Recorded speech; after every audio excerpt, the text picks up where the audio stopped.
आओ सुनिए नौरंग सिंह दी लिखी हुई कहानी मुर्गियां। बीमार मां अंदर ਹੁੰਗਾਰਾ मारदी सी। करीमू ते रहीमू दोवें खरोट पे खेडदे सन। तू मेरी चल सुट, करीमू ने कहा। रहीमू ने पचामिया तो खलो के खरोटां दी लप खुत्ती वल वगा मारी। कुछ पै गए ते बाकी दे बाहर खिंडरियां वल देखदियां उस अपने वड्डे भरा करीमू तो पुछया, दस चोट किहड़े ते लावां? ला विचकारले दे। रहीमू ने शिस्त बन के अगे नूं झुक के दसे खरोट ते खरोट वगाया, पर निशाना उक गया। हा हा उक गया। करीमू उच्ची सारी हस उठिया। हाय हाय वे पानी दा घुट मूँह विच पा जाओ वे। अंदरों मां टुटवीं आवाज विच बोली। दे दिंदे आ पानी भी, करीमू ने खरोट हूंजदियां आख्या ते काली नाल ओह नियत थां ते खरोट खुत्ती विच पाण जा खड़ोता ते अगे नूं बांह करके खुत्ती वल सुट्टे। नाले उस करीमू तो पुछया, किन्ने पए नी? इक्को पिया कुल। रहीमू इस ते डाढा खुश सी। उस चोट लाण लई एक खरोट वल इशारा कीता। पता नहीं करीमू तो चोट लगी कि ना, पर वह ये जान के उसकी चोट खरोट ते वज गई है, वो सारे खरोट हुंजन दा हकदार है, अगे वधिया। पर रहीमू ने इउं करन तो उसनूं डक्या। उहदा ख्याल सी चोट नहीं वजी ते एवें वो सारे खरोट चुक नहीं सकदा। पर करीमू आखी जाए चोट लगी है, रहीमू आखे तू रोंदू है, वधाण वध गया। दोवें गुत्थम गुत्था हो गए। करीमू वड्डा सी। उस रहीमू दे दंदां ते हूरा कढ के मारिया ते लहू वग गया। बुढ़ी मां अंदरों इक्को साहे हाय हाय करदी पानी मंगदी रही। ਉਹਦੇ ਕੰਨੀ ਇਹਨਾਂ ਦੇ ਵਖੜਾਣ ਦੀ ਆਵਾਜ਼ ਪੈ ਪੈ ਉਹਨੂੰ ਵਧੇਰੇ ਦੁਖੀ ਕਰਦੀ ਸੀ। ਉਹਦੇ ਤਿਹਾਏ ਬੁੱਲਾਂ ਤੇ ਸਿੱਕੜੀਆਂ ਆ ਗਈਆਂ ਸਨ, ਪਰ ਕਿਸੇ ਉਹਦੀ ਨਾ ਸੁਣੀ। ਅੱਜ ਹੀ ਨਹੀਂ, ਅੱਗੇ ਵੀ ਅਨੇਕਾਂ ਵਾਰ ਇਹ ਦੋਵੇਂ ਖੇਡਦੇ ਖੇਡਦੇ ਲੜ ਪੈਂਦੇ ਸਨ। ਇੱਕ ਦੂਜੇ ਦੇ ਝੱਗੇ ਖੋ ਖੜਦੇ, ਘਰੂਟਾਂ ਨਾਲ ਮੋਹ ਛਿਲ ਜਾਂਦੇ, ਪਰ ਮੁੜ ਗੁੱਸਾ ਢਿੱਲਾ ਹੋਣ ਤੇ ਦੋਵੇਂ ਉਹੋ ਜਿਹੇ ਹੋ ਜਾਂਦੇ। ਦੋਹਾਂ ਦੇ ਪਿੰਡੇ ਘੱਟੇ ਨਾਲ ਅਟੇ ਹੋਏ, ਪੈਰ ਨੰਗ ਨਖੜੰਮੇ ਜਿਹੇ ਉਹ ਪਿੰਡ ਦੀਆਂ ਗਲੀਆਂ ਵਿੱਚ ਭੌਂਦੇ ਰਹਿੰਦੇ ਹੁੰਦੇ ਸਨ। ਲੋਕੀ ਉਹਨਾਂ ਵੱਲ ਤੱਕਦੇ, ਪਰ ਕੋਈ ਉਹਨਾਂ ਨੂੰ ਮੂੰਹ ਨਾ ਲਾਉਂਦਾ। ਹੋਰ ਕੋਈ ਮੁੰਡਾ ਵੀ ਉਹਨਾਂ ਨਾਲ ਨਾ ਖੇਡਦਾ। ਸਦਾ ਭਾਂਤ ਭਾਂਤ ਦੀਆਂ ਗੱਲਾਂ ਉਹਨਾਂ ਬਾਰੇ ਚੱਲਦੀਆਂ ਹੀ ਰਹਿੰਦੀਆਂ ਸਨ। 16 ਤੇ 14 ਵਰਿਆਂ ਦੇ ਕਰੀਮੂ ਰਹੀਮੂ ਖਰੋਟਾਂ ਨਾਲ ਖੁੱਤੀ ਖੇਡਦੇ ਲੋਕਾਂ ਨੂੰ ਉੱਕਾ ਨਾ ਪਾਉਂਦੇ। ਇਹ ਖੇਡ ਨਿੱਕੇ ਬੱਚਿਆਂ ਦੀ ਜੋ ਹੋਈ, ਪਰ ਇਹ ਦੋਵੇਂ ਭਰਾ ਘੜੇ ਹੋਏ ਹੀ ਕਿਸੇ ਵੱਖਰੀ ਮਿੱਟੀ ਦੇ ਸਨ। ਖਰੋਟਾਂ ਤੋਂ ਹੱਟ ਕੋਡੀਆਂ ਨੂੰ ਜੁੱਟ ਜਾਂਦੇ। ਕਈ ਵਾਰ ਉੱਥੇ ਵੀ ਜੂਤ ਪਟੰਗ ਹੋ ਕੇ ਰੁੱਸੇ ਰੁੱਸੇ ਪਿੰਡ ਦੀਆਂ ਹੱਟੀਆਂ ਤੇ ਜਾ ਪੈਂਦੇ। ਉੱਥੇ ਲੋਕਾਂ ਦੀਆਂ ਇੱਧਰਲੀਆਂ ਉੱਧਰਲੀਆਂ ਸਲੂਣੀਆਂ ਅਲੂਣੀਆਂ ਵਿੱਚ ਇਹਨਾਂ ਦੇ ਕੰਨ ਰਸੇ ਰਹਿੰਦੇ। ਆਥਣ ਨੂੰ ਘਰ ਪਰਤਣ ਵੇਲੇ ਮੁੜ ਦੋਹਾਂ ਦੀ ਕਲਵਕੜੀ ਪਈ ਹੁੰਦੀ ਸੀ। ਮਾਂ ਬਿਮਾਰ ਪਿਆ ਮਹੀਨੇ ਤੋਂ ਉੱਤੇ ਹੋ ਗਿਆ ਸੀ। ਹਕੀਮ ਜਾਂ ਡਾਕਟਰ ਨੂੰ ਸੱਦਣ ਦੀ ਉਸ ਘਰ ਵਿੱਚ ਪੁੱਜਤ ਹੀ ਕਿੱਥੇ ਸੀ। ਪਰ ਲਾਗਲੇ ਸ਼ਹਿਰ ਦੇ ਸਰਕਾਰੀ ਹਸਪਤਾਲੋਂ ਮੁਫਤ ਦਵਾਈਆਂ ਲਿਆਉਣ ਦੀ ਵਿਹਲ ਵੀ ਤੇ ਕਰੀਮੂ ਰਹੀਮੂ ਨੂੰ ਨਹੀਂ ਸੀ ਲੱਭਦੀ। ਜਦੋਂ ਉਹ ਖਰੋਟ ਤੇ ਕੌਡੀਆਂ ਖੇਡ ਹਟਦੇ ਤੇ ਹੱਟਾਂ ਤੇ ਕੋਈ ਗੱਲਾਂ ਕਰਨ ਵਾਲਾ ਬੰਦਾ ਵੀ ਉਹਨਾਂ ਨੂੰ ਦਿਖਾਈ ਨਾ ਦਿੰਦਾ, ਤਾਂ ਉਹ ਆਪਣੀਆਂ ਗੁਲੇਲਾਂ ਤੇ ਗੋਲੀਆਂ ਚੁੱਕ ਕੇ ਬਾਹਰ ਸ਼ਿਕਾਰ ਨੂੰ ਟੁਰ ਵਗਦੇ। ਝੰਡਾਂ ਫਰਵਾਹਾਂ ਵਣਾਂ ਥੱਲੇ ਖਲੋ ਕੇ ਉੱਤੇ ਬੈਠੇ ਪੰਛੀਆਂ ਨੂੰ ਲੱਭਦੇ। ਜੇ ਕੋਈ ਕਬੂਤਰ, ਘੁੱਗੀ, ਤਿਲੀਅਰ ਜਾਂ ਤਿੱਤਰ ਉਹਨਾਂ ਨੂੰ ਕਿਸੇ ਦਰਖਤ ਉੱਤੇ ਦਿਸ ਪੈਂਦਾ ਤਾਂ ਦੋਵੇਂ ਡੰਡ ਪਾ ਦਿੰਦੇ, ਉਹ ਬੈਠਾ ਏ, ਉਹ ਬੈਠਾ ਏ, ਤੇ ਆਪਣੀਆਂ ਗੁਲੇਲਾਂ ਦੀਆਂ ਤੰਦਾਂ ਖਿੱਚਦੇ। ਪਰ ਜਨੌਰ ਪਹਿਲਾਂ ਹੀ ਰੌਲਾ ਸੁਣ ਕੇ ਉੱਡ ਚੁੱਕੇ ਹੁੰਦੇ ਸਨ। ਉਹਨਾਂ ਤੋਂ ਅਜੇ ਤਿਕਰ ਕੋਈ ਪੰਛੀ ਨਹੀਂ ਸੀ ਮੋਇਆ। ਹਾਰ ਕੇ ਉਹ ਕਿਸੇ ਵਗਦੇ ਸੂਏ ਦੇ ਕੰਢੇ ਖਲੋਤੇ ਬਿਰਛ ਦੀ ਛਾਵੇਂ ਬਹਿ ਜਾਂਦੇ। ਕਦੇ ਬੁੱਕਾਂ ਨਾਲ ਪਾਣੀ ਪੀਂਦੇ ਤੇ ਕਦੇ ਟਾਵੀਆਂ ਟਾਵੀਆਂ ਗੱਲਾਂ ਕਰਦੇ। ਲੋਕੀ ਪਤਾ ਨਹੀਂ ਕਿੱਦਾਂ ਸ਼ਿਕਾਰ ਖੇਡ ਲੈਂਦੇ ਨੇ। ਕਰੀਮੂ ਉਂਗਲਾਂ ਨਾਲ ਗਾਰਾ ਕੁਰੇਦਦਾ ਨੀਵੇਂ ਜਿਹਾ ਆਖਦਾ। ਖਬਰੇ ਉਹਨਾਂ ਦੀਆਂ ਗੁਲੇਲਾਂ ਤੇ ਗੋਲੀਆਂ ਕਿੱਦਾਂ ਦੀਆਂ ਹੁੰਦੀਆਂ ਹੋਣਗੀਆਂ। ਦੂਜਾ ਉੱਤਰ ਦਿੰਦਾ, ਸਾਥੋਂ ਤੇ ਨਹੀਂ ਮੋਇਆ ਕਦੇ ਕੋਈ ਪੰਛੀ। ਫਿਰ ਇੱਕ ਨਿਰਾਸ਼ਤਾ ਜਿਹੀ ਉਹਨਾਂ ਦੇ ਚਿਹਰਿਆਂ ਤੇ ਛਾ ਜਾਂਦੀ। ਉਹ ਕਿੰਨਾ ਚਿਰ ਚੁੱਪ ਚੁਪੀਤੇ ਬੈਠੇ ਘਾਹ ਦੀਆਂ ਤਿੜਾਂ ਉਖੇੜਦੇ ਰਹਿੰਦੇ, ਕਦੀ ਉੱਠ ਕੇ ਲੱਤਾਂ ਸੂਏ ਵਿੱਚ ਲਮਕਾ ਬਹਿੰਦੇ ਤੇ ਕਦੇ ਗੁਲੇਲਾਂ ਦੀਆਂ ਗੋਲੀਆਂ ਨਾਲ ਹੀ ਖੁੱਤੀ ਦਾ ਝੱਸ ਪੂਰਿਆ ਕਰਦੇ। ਕਈ ਵਾਰੀ ਇਉਂ ਹੀ ਬਾਹਰ ਭੌਂਦਿਆਂ ਭੌਂਦਿਆਂ ਨੂੰ ਦਿਨ ਬਤੀਤ ਹੋ ਜਾਂਦਾ। ਆਥਣ ਹੋ ਗਈ ਸੀ। ਵਾਗੀ ਹੇਕਾਂ ਲਾਉਂਦੇ ਘਰਾਂ ਨੂੰ ਪਰਤ ਰਹੇ ਸਨ। ਹਲੋਂ ਛੁੱਟੇ ਬਲਦਾਂ ਦੀਆਂ ਟੱਲੀਆਂ ਟਣਕਣ ਲੱਗੀਆਂ। ਕਰੀਮੂ ਤੇ ਰਹੀਮੂ ਆਪਣੀਆਂ ਗੁਲੇਲਾਂ ਮੋਢਿਆਂ ਤੇ ਟੰਗੀ ਪਿੰਡ ਨੂੰ ਪਰਤ ਗਏ। ਹੌਲੀ ਹੌਲੀ ਜਾਂਦੇ ਲੋਕਾਂ ਦੇ ਡੰਗਰਾਂ ਨੂੰ ਤੱਕ ਕੇ ਉਹਨਾਂ ਨੂੰ ਕੋਈ ਖਿਆਲ ਜਿਹਾ ਆ ਗਿਆ ਤੇ ਉਹ ਕੁਝ ਬੋਲਦੇ ਜਾਂਦੇ ਸਨ। ਜਦੋਂ ਉਹਨਾਂ ਦਾ ਪਿਓ ਜਿਉਂਦਾ ਸੀ, ਉਹਨਾਂ ਦੇ ਘਰ 2 ਝੋਟੀਆਂ ਹੁੰਦੀਆਂ ਸਨ, ਇੱਕ ਪਹਿਲਨ ਤੇ ਇੱਕ ਦੂਜੇ ਸੂਏ। ਨਾਲੇ ਇੱਕ ਵੈੜਕੀ ਵੀ ਸੀ। ਉਹ ਉਹਨਾਂ ਤੀਹਾਂ ਨੂੰ ਚਾਰਦੇ ਹੁੰਦੇ ਸਨ। ਇਉਂ ਹੀ ਹੇਕਾਂ ਲਾਉਂਦੇ ਘਰ ਨੂੰ ਮੁੜਦੇ ਹੁੰਦੇ ਸਨ। ਉਦੋਂ ਫਿਰ ਉਹ ਵੈੜੀ ਤੇ ਮੱਝਾਂ ਕਿੱਥੇ ਗਈਆਂ? ਰਹੀਮੋ ਨੇ ਆਪਣੇ ਵੱਡੇ ਭਰਾ ਤੋਂ ਪੁੱਛਿਆ। ਅੱਬਾ ਜੂਏ ਵਿੱਚ ਹਾਰ ਚੁੱਕਿਆ ਸੀ ਉਹਨਾਂ ਨੂੰ। ਤੇ ਤੈਨੂੰ ਨਹੀਂ ਪਤਾ? ਚਲੋ ਠੀਕ ਹੋਇਆ, ਸਾਂਭ ਸੰਭਾਲੀ ਦਾ ਟੰਟਾ ਗਲੋਂ ਲੱਥਾ, ਰਹੀਮੋ ਨੇ ਖੁਸ਼ ਹੋ ਕੇ ਕਿਹਾ। ਕੁਸਮੁਸਾ ਜਿਹਾ ਹੋ ਗਿਆ ਸੀ ਜਦੋਂ ਉਹ ਇੱਕ ਖੇਤ ਦੀ ਵੱਟ ਉੱਤੇ ਆਣ ਖਲੋਤੇ।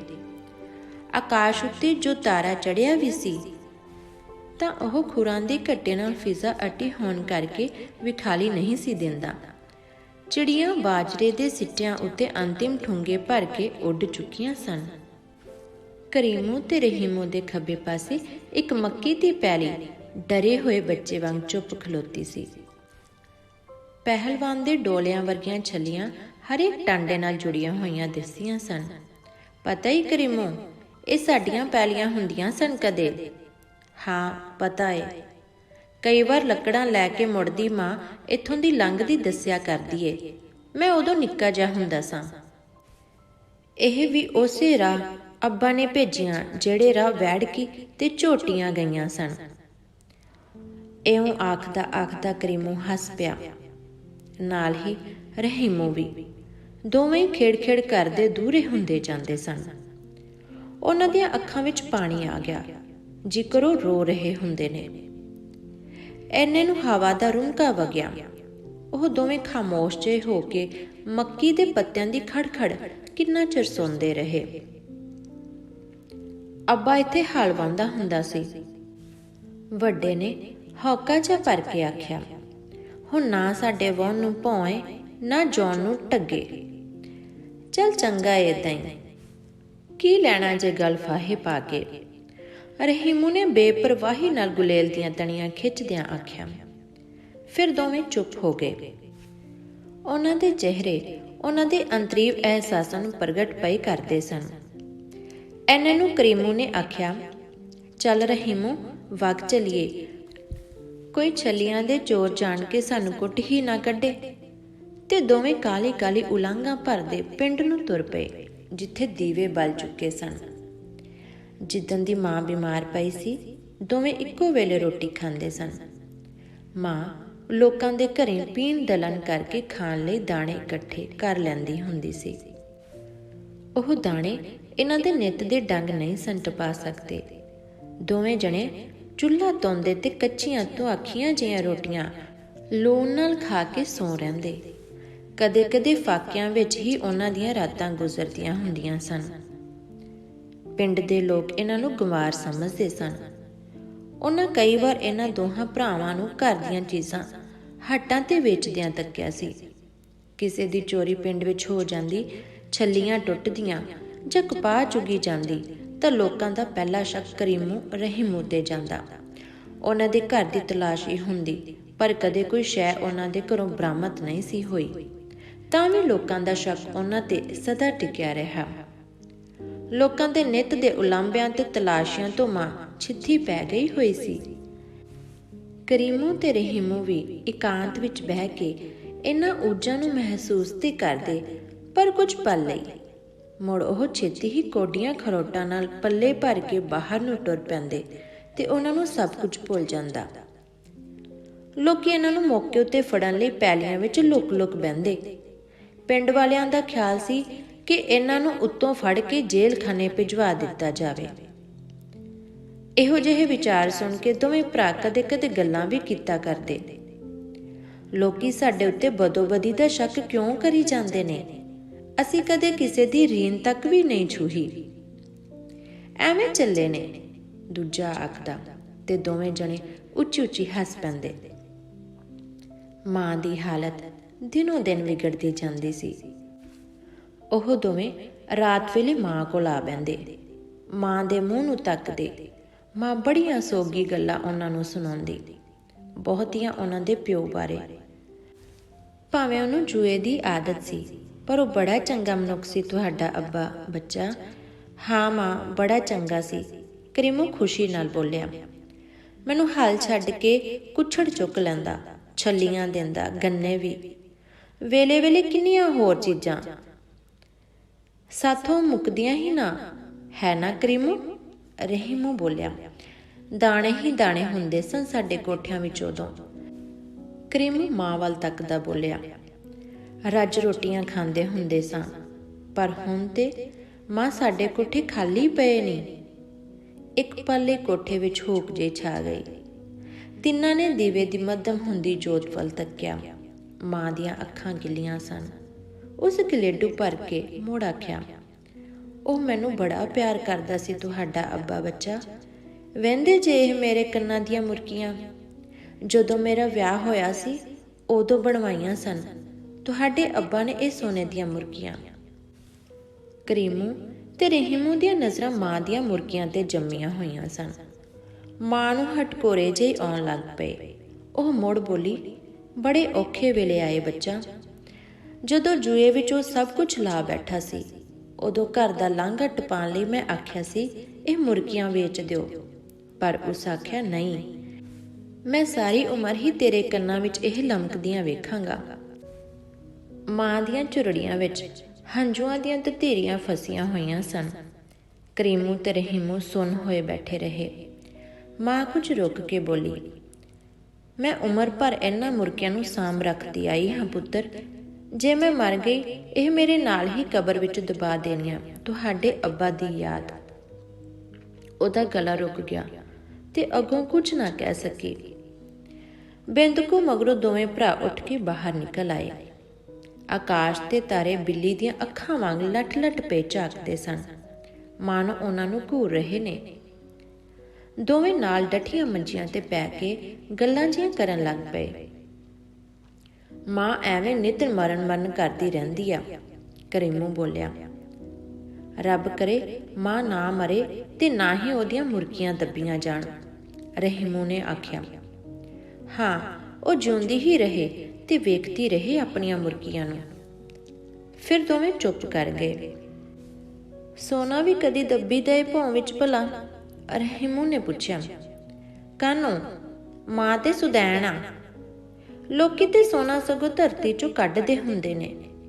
ਕਿੰਨੇ ਕੰਮ ਆਉਂਦਾ ਏ ਸੋਨੇ ਦੇ ਪੈਸੇ ਦੇ ਦਾਣੇ ਤੇ ਰੋਟੀਆਂ। ਇਉਂ ਗੱਲਾਂ ਕਰਦੇ ਉਹ ਸੌਂ ਗਏ। ਕਈ ਦਿਨ ਹੋਰ ਲੰਘ ਗਏ। ਔੜਕ ਰਿੜਕਦੀ ਮਾਂ ਦਾ ਅੰਤ ਹੋ ਗਿਆ।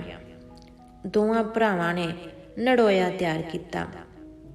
ਕੋਈ ਉਹਨਾਂ ਦੀ ਸਹਾਇਤਾ ਨੂੰ ਨਾ ਪਹੁੰਚਿਆ। ਉਹਨਾਂ ਆਪੇ ਕਬਰ ਪੁੱਟੀ ਤੇ ਅੰਤਿਮ ਦਰਸ਼ਨਾਂ ਲਈ ਮਾਂ ਦਾ ਮੂੰਹ ਨੰਗਾ ਕੀਤਾ। ਦੋਹਾਂ ਕੰਨਾਂ ਵਿੱਚ 2 ਸੋਨੇ ਦੀਆਂ ਮੁਰਕੀਆਂ ਉਸੇ ਤਰ੍ਹਾਂ ਲਮਕ ਰਹੀਆਂ ਸਨ, ਉਹਨਾਂ ਦੇ ਪਿਓ ਦੀ ਯਾਦ ਕਰ। ਮਾਂ ਚੰਗੀ ਤਰ੍ਹਾਂ ਦਫਨਾ ਕੇ ਦੋਵੇਂ ਘਰ ਪਰਤ ਆਏ। ਕੋਈ ਦਿਲਬਰੀ ਲਈ ਉਹਨਾਂ ਕੋਲ ਨਾ ਬੈਠਾ, ਨਾ ਹੀ ਪਿੰਡ ਵਿੱਚ ਕਿਸੇ ਨੂੰ ਉਹਨਾਂ ਦੀ ਮਾਂ ਦਾ ਗਮ ਸੀ। ਰਾਤੀ ਦੋਵੇਂ ਭੁੱਖੇ ਭਾਣੇ ਮੰਜਿਆਂ ਤੇ ਚੁੱਪਚਾਪ ਜਿਹੇ ਪੈ ਗਏ। ਕੁਝ ਚਿਰ ਮਗਰੋਂ ਕਰੀਮੂ ਦੇ ਮੂੰਹੋਂ ਨਿਕਲਿਆ, ਚਲੋ ਜੀ, ਤੁਰ ਗਈ ਮਾਂ ਵੀ ਅੱਜ। ਹੁਣ ਉਹ ਕਿੱਥੇ ਜਾਏਗੀ ਕਰੀਮੂ? ਰਹੀਮੂ ਨੇ ਵੀ ਚੁੱਪ ਤੋੜੀ। ਬਹਿਸ਼ਤੀ, ਮੁਰਕੀਆਂ ਵੀ ਨਾਲ ਹੀ? ਮੁਰਕੀਆਂ? ਕਰੀਮੂ ਕੋਈ ਉੱਤਰ ਨਾ ਦੇ ਸਕਿਆ। ਔੜਕ ਦੋਨਾਂ ਨੂੰ ਨੀਂਦਰ ਆ ਗਈ। ਧਰੂ ਦੁਆਲੇ ਘੁੰਮਣ ਵਾਲੀ 7 ਰਿਸ਼ੀਆਂ ਦੀ ਖਿੱਤੀ ਕਿਤੇ ਦੀ ਕਿਤੇ ਜਾ ਚੁੱਕੀ ਸੀ। ਕਿੰਨੇ ਹੀ ਤਾਰੇ ਆਕਾਸ਼ੋਂ ਬੁੱਝ ਚੁੱਕੇ ਸਨ ਜਦ ਰਹਿਮੂ ਘਸਮੇੜ ਜਿਹਾ ਖਾਂਦਾ ਜਾਗਿਆ। ਰਾਤ ਏਡੀ ਡਰਾਉਣੀ ਸੀ ਜਿੱਡਾ ਉਹਨਾਂ ਦੀ ਮੋਈ ਮਾਂ ਦਾ ਚਿਹਰਾ। ਉਹ ਸਹਿਜੇ ਜਿਹੇ ਭਰਾ ਨੂੰ ਜਗਾ ਕੇ ਆਖਿਆ, ਭੁੱਖ ਲੱਗੀ ਓ। ਘਰ ਵਿੱਚ ਤੇ ਕੁਝ ਨਹੀਂ, ਕਰੀਮੂ ਬੋਲਿਆ। ਫਿਰ ਕਿੰਨਾ ਚਿਰ ਦੋਵੇਂ ਗੁੰਮ ਜਿਹੇ ਪਏ ਰਹੇ। ਪਰ ਰਹਿਮੂ ਨੇ ਮੁੜ ਆਖਿਆ, ਖਰੋਟ ਭੰਨ ਕੇ ਖਾ ਲਵਾਂ? ਖੇਡਾਂਗੇ ਕਾਹਦੇ ਨਾਲ? ਮੁੜ ਇੱਕ ਹੂਕ ਜਿਹੀ ਛਾ ਗਈ ਤੇ ਫਿਰ ਇੱਕੋ ਵਾਰ ਇੱਕੋ ਫੁਰਨਾ ਜਿਕਰ ਦੋਹਾਂ ਨੂੰ ਫੁਰ ਪਿਆ ਹੁੰਦਾ ਏ। ਬਿਨਾਂ ਹੋਰ ਕੁਝ ਬੋਲਿਆਂ ਦੋਵੇਂ ਉੱਠ ਖਲੋਤੇ। ਮਲਕੜੇ ਜਿਹੇ ਇੱਕ ਨੇ ਕਹੀ ਚੁੱਕੀ ਤੇ ਦੂਜੇ ਨੇ ਕੰਧਾਲਾ, ਤੇ ਸਹਿਜੇ ਸਹਿਜੇ ਦੋਵੇਂ ਬਾਹਰ ਨਿਕਲ ਗਏ। ਰਾਤ ਮੌਤ ਜਿੱਡੀ ਖਾਮੋਸ਼ ਸੀ। ਸੱਜਰੀ ਦੱਬੀ ਮਾਂ ਦੀ ਕਬਰ ਉੱਤੇ 2 ਕਾਲੇ ਵਜੂਦ ਅਹਿਲ ਖਲੋਤੇ ਸਨ। ਜਿਕਰ ਮ੍ਰਿਤੂ ਦੇ ਪਰਛਾਵੇਂ ਹੁੰਦੇ ਹਨ। ਕਿੰਨਾ ਚਿਰ ਕੋਈ ਆਵਾਜ਼ ਉੱਥੇ ਪੈਦਾ ਨਾ ਹੋਈ। ਕੁਝ ਚਿਰ ਮਗਰੋਂ ਕੁਝ ਸਾਂ ਹੋਈ। ਕਰੀਮੂ ਮਾਰ ਵੀ ਟੱਕ। ਸਹਿਜੇ ਹੀ ਰਹਿਮੂ ਦੇ ਮੂੰਹੋਂ ਮਸਾ ਨਿਕਲਿਆ, ਤੂੰ ਵੀ ਤੇ। ਕਰੀਮੂ ਨੇ ਕੰਬਦੀਆਂ ਬਾਹਾਂ ਨਾਲ ਕਹੀ ਆਪਣੇ ਵੱਲ ਝੁਕਾਉਂਦਿਆਂ ਕਿਹਾ। ਉਹਨਾਂ ਦੀਆਂ ਹਿੱਕਾਂ ਠੱਕ ਠੱਕ ਵੱਜ ਰਹੀਆਂ ਸਨ। ਕਹੀ ਤੇ ਕੰਧਾਲਾ ਜੇਕਰ ਉਹਨਾਂ ਤੋਂ ਚੁੱਕੇ ਹੀ ਨਹੀਂ ਸਨ ਜਾਂਦੇ। ਕਬਰ ਪੁੱਟਣ ਲਈ ਹਥਿਆਰਾਂ ਨੂੰ ਉਭਾਰ ਕੇ ਉਹ ਟੱਕ ਮਾਰਨਾ ਚਾਹੁੰਦੇ ਸਨ, ਪਰ ਬਾਹਾਂ ਜੇਕਰ ਸਤਿਆਹੀਨ ਹੋ ਗਈਆਂ ਹੁੰਦੀਆਂ ਹਨ। ਰਾਤ ਦੀ ਖਾਮੋਸ਼ੀ ਵਿੱਚੋਂ ਇੱਕ ਬੇਮਾਲੂਮ ਜਿਹੀ ਆਵਾਜ਼ ਉਹਨਾਂ ਦੇ ਕੰਨਾਂ ਵਿੱਚ ਗੂੰਜ ਉੱਠੀ। ਜੇਕਰ ਆਕਾਸ਼ ਤੇ ਪਤਾਲ ਦੋਵੇਂ ਬੋਲ ਉੱਠੇ ਹੋਣ, ਕਬਰ ਵਿੱਚ ਮੇਰੇ ਨਾਲ ਦਬਾ ਦੇਣੀਆਂ ਮੇਰੀਆਂ ਮੁਰਗੀਆਂ, ਤੁਹਾਡੇ ਅੱਬਾ ਦੀ ਯਾਦ ਬੱਚਾ। ਮਾਂ। ਰਹਿਮੂ ਦੇ ਮੂੰਹੋਂ ਬੇਤਹਾਸ਼ਾ ਇਉਂ ਨਿਕਲਿਆ ਜੇਕਰ ਉਹ ਰੋ ਪਿਆ ਹੁੰਦਾ ਏ।